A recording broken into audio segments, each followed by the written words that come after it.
Isang nakakawindang na balita.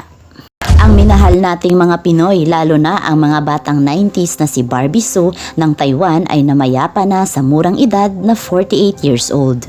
Nakakalungkot lamang isipin na nawala siya sa murang edad sanhi ng pneumonia matapos itong magkatrangkaso. Kinumpirma ng kanyang kapatid na si Diso ang pagkamatay nito. Ayon kay Di, ang buong pamilya ay nag-travel sa Japan noong Chinese New Year. Nagkatrangkaso daw si Barbie na nauwi sa pulmonya na agad naman nitong ikinamatay.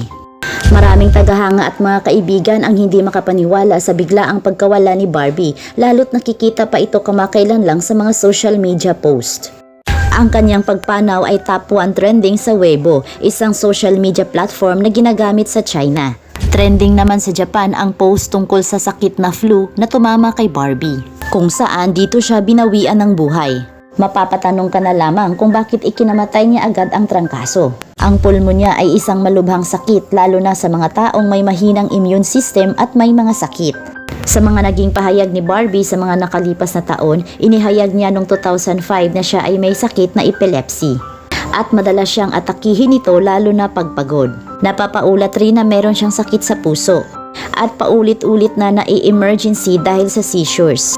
Noong 2016, pagkatapos niyang manganak ay muntikan na rin itong mamatay. Nakoma si Barbie dahil sa kakulangan sa oxygen sanhi ng kanyang pag-seizures. Naiwan ni Barbie ang kanyang 10 taong gulang na anak na babae at 8 taong gulang na anak na lalaki.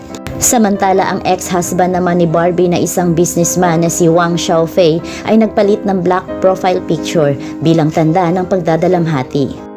Ikinasal si Wang at Barbie noong 2010 sa China at nag-divorce noong 2021. Ayon sa bali-balita, nag-ugat ang hiwalayan nila sa kadahilan ng magkaiba sila ng pananaw sa politika, lalo't may tensyon sa pagitan ng China at Taiwan.